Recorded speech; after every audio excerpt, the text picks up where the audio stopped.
In other news, Audie Murphy, the most decorated man of World War II, who went on to become a movie star, was found dead this afternoon in the wreckage of a light plane in the hills of Virginia. The plane went down on Friday afternoon near the top of a mountain. The Audie Murphy mystery finally solved and isn't good. Audie Murphy was born Audie Leon Murphy on June 20th, 1925 in Kingston, Texas. Murphy was the seventh of 12 children born to Emmett and Josie Bell. Murphy, a sharecropping family barely able to make ends meet during the Great Depression. His father abandoned the family when Audie was still a boy, and his mother died when he was just 16 years old. Orphaned and with only a fifth-grade education, Murphy was forced to leave school and take on various odd jobs to support his younger siblings. These early years of hardship shaped his character, instilling in him a sense of responsibility, perseverance, and toughness that would define his later life. Murphy enlisted in the U.S. Army in 1942 after being rejected by the Navy and Marine Corps for being too small and underweight. Standing only 5 feet 5 inches tall and weighing just over 110 pounds, he was an unlikely candidate for battlefield glory. However, his physical stature belied his incredible courage and leadership. Over the course of World War II, Murphy served with distinction in campaigns across North Africa, Italy, France, and Germany. He quickly earned a reputation for bravery, tactical brilliance, and fierce dedication to his fellow soldiers. On January 26, 1945, near Holtzwihr, France, Murphy single-handedly held off an entire company of German troops for over an hour, despite being wounded and outgunned. He climbed onto a burning tank destroyer and used its .50 caliber machine gun to mow down enemy forces, calling in artillery strikes at the same time. This act of unbelievable valor earned him the Medal of Honor, the highest U.S. military award, at just 19 years old. By the end of the war, Murphy had received every U.S. combat award for valor available at the time, including the Distinguished Service Cross, 2 Silver Stars, the Bronze Star, and 3 Purple Hearts. In total, he received 33 awards and decorations from the United States and Allied nations, making him the most decorated American soldier of World War II. Post-war struggles and career in Hollywood. Returning home a national hero, Murphy struggled deeply with the psychological scars of war.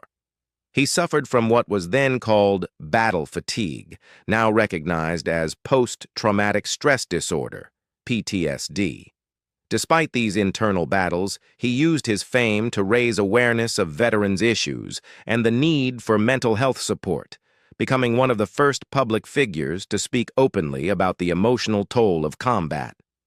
Murphy transitioned to a career in Hollywood, where he found success as an actor.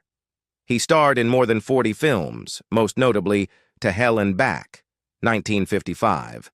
A biographical war film based on his own memoir of the same name.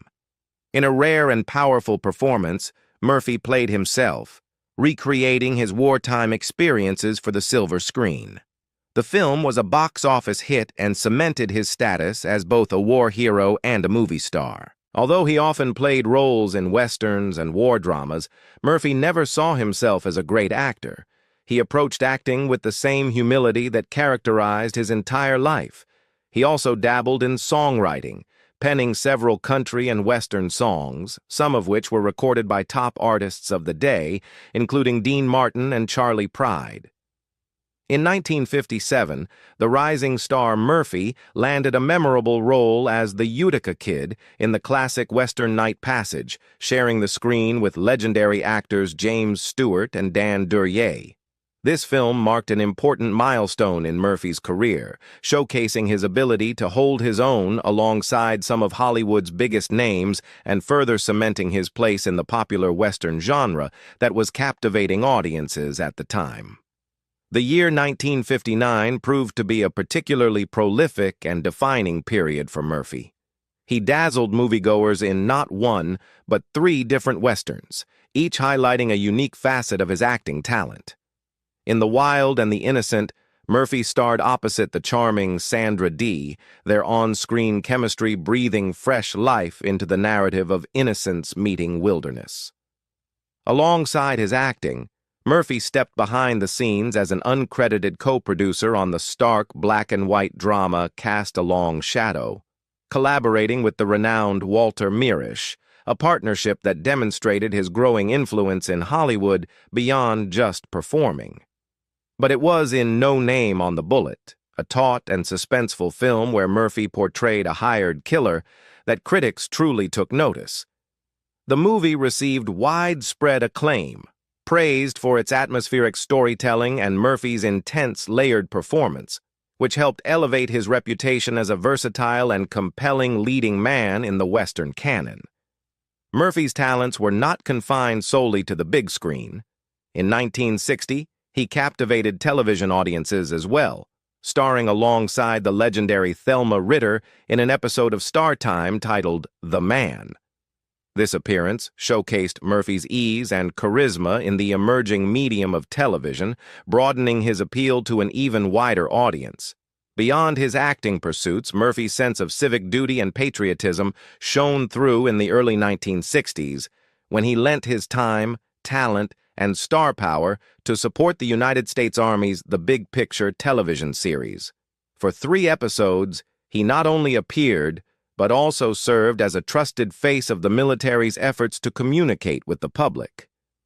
His dedication was recognized in 1960 when he was awarded the prestigious Outstanding Civilian Service Medal. The highlight was the episode Broken Bridge, in which Murphy traveled to military installations across Germany, Italy, Turkey, and the American Southwest in New Mexico, showcasing cutting-edge military technology and weaponry, thereby blending entertainment with real-world significance. During this era, Murphy's creative collaborations blossomed, especially with writer Claire Huffaker, who penned the screenplays for 2 of Murphy's major 1961 films, 7 Ways from Sundown and Posse from Hell. These projects solidified Murphy's status as a leading figure in Western cinema, working with talented storytellers who crafted narratives perfectly suited to his rugged yet nuanced style. Another influential partnership was with Willard W. Willingham and his wife, Mary Willingham, who became close friends with Murphy in his early Hollywood days. Together, they embarked on a series of projects that showcased a dynamic professional synergy. Willard produced Murphy's 1961 television series Whispering Smith, and also co-wrote the screenplay for Battle at Bloody Beach that same year, blending gritty storytelling with thrilling action. Their collaboration continued through the mid-1960s with Bullet for a Bad Man, 1964, and Arizona Raiders, 1965, 2 films that further defined Murphy's legacy in the Western genre. The Willinghams, as a team, crafted the screenplay for Gunpoint and wrote the script for 40 Guns to Apache Pass in 1967, which would be Murphy's final starring lead in a Western film. Murphy even expanded his horizons internationally by filming Trunk to Cairo in Israel in 1966, showing his willingness to take on diverse and challenging roles beyond traditional American settings. One of the most pivotal relationships in Murphy's career was his connection with director Bud Bodesher, which began in an unexpected place, a boxing gym. Murphy had requested to be Bodekir's boxing partner at Terry Hunt's athletic club, an encounter that sparked a creative partnership lasting nearly 2 decades. This led to Murphy starring in the title role of Bodekir's first Western, The Cimarron Kid, in 1951. A film that would lay the foundation for future collaborations. Their bond endured, and in 1969, Bodekir wrote the script for A Time for Dying, which would be Murphy's last film, a poignant capstone to their long professional relationship. Although they had plans to collaborate on 2 additional projects, A Horse for Mr. Barnum and When There's Something to Do, these films unfortunately never came to fruition, leaving fans to wonder what might have been if the duo had continued their creative journey. Audie Murphy's personal life was marked by both joy and turbulence, reflective of the struggles he faced off the battlefield. In 1949, he entered into matrimony with actress Wanda Hendricks. Wanda was a well-known Hollywood figure, having appeared in several films throughout the 1940s and early 1950s. Their marriage attracted considerable attention in the media, partly due to Murphy's rising fame as one of the most decorated American combat soldiers of World War II, and partly because Wanda's Hollywood career was on the ascent. Despite their high-profile status, their union was fraught with challenges. The pressures of Hollywood life, Murphy's ongoing struggles with post-traumatic stress disorder, PTSD, following his wartime experiences, and the inherent difficulties in managing a public relationship strained their marriage over time. After 2 years of attempting to make their relationship work, they officially divorced in 1951. This marked the end of a chapter that had been both a romantic endeavor and a public spectacle. Remarkably, just 4 days after his divorce from Wanda Hendricks was finalized, Murphy remarried. This second marriage was to Pamela Opal Lee Archer, a former airline stewardess whose calm demeanor and grounded personality provided a stark contrast to the glamour and turbulence of Murphy's first marriage. Pamela and Audie's relationship developed quickly, and their decision to marry so soon after his divorce reflected both the urgency and intensity with which Murphy sought stability and family life amidst the chaos of his personal struggles. Pamela brought a sense of normalcy and support to Murphy's life that he desperately needed. Together, Audie Murphy and Pamela Opal Lee Archer built a family that became a cornerstone of Murphy's later years. They had 2 sons, Terry Michael and James Shannon. Terry Michael Murphy was born in 1952 and would later become known for his own work in the entertainment industry, carrying on the family's connection to Hollywood. James Shannon Murphy, their younger son, was born a few years later and also grew up with the legacy of his father's remarkable life shadowing his own. Both sons were raised with an awareness of their father's extraordinary accomplishments and the burdens that came with them. The marriage between Audie and Pamela lasted much longer than his first, providing him with a greater degree of personal happiness and familial support. Pamela's role in Murphy's life extended beyond that of a wife. She was a confidant who helped him navigate the often overwhelming pressures of fame, trauma, and public expectations.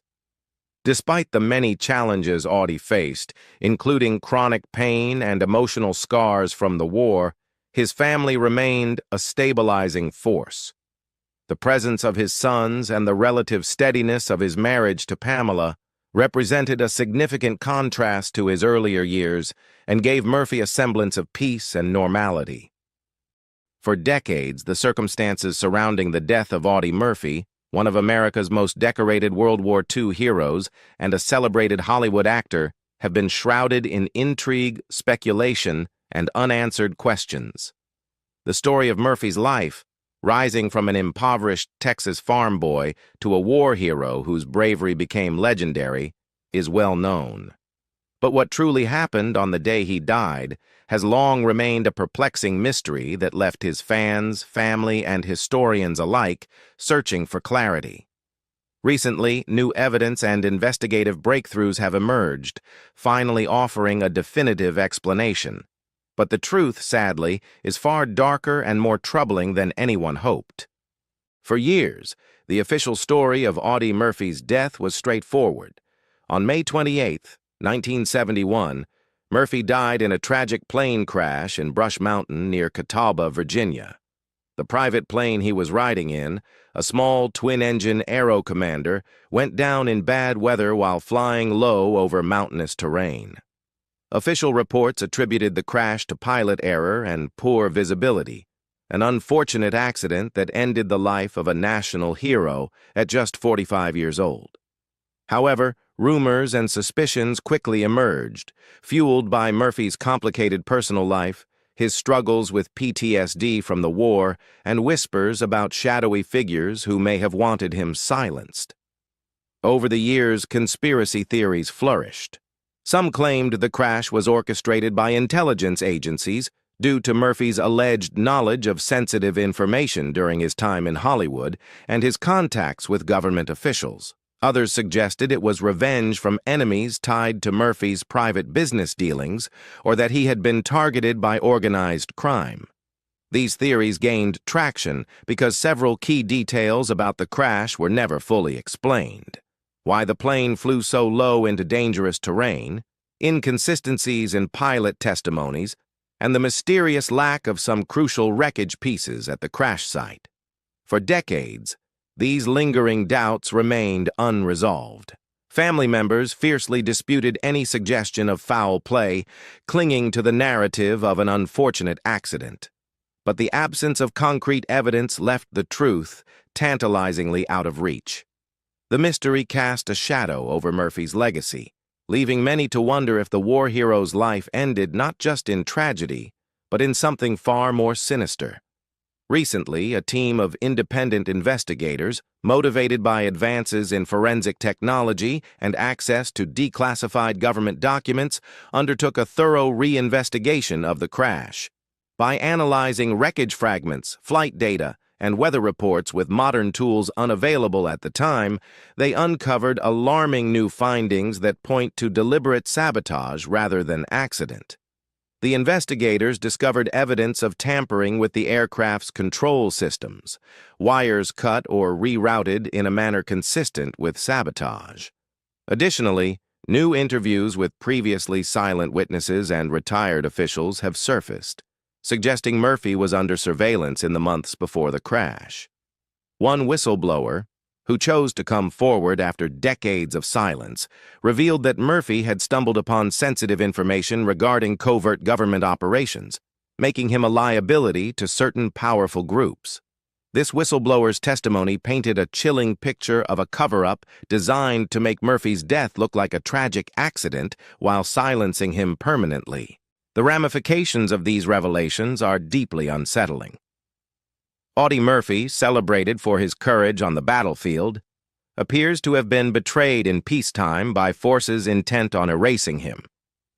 The mystery that was once romanticized as a tragic accident now reveals a grim reality, one of conspiracy, betrayal, and calculated violence.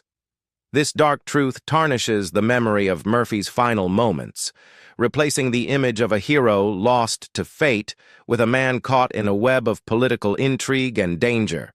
Moreover, the impact on Murphy's family has been profound. For years, they struggled with grief and unanswered questions. Now, confronted with the reality of foul play, they are demanding a full public inquiry and justice for the man who risked everything for his country, only to be betrayed in return.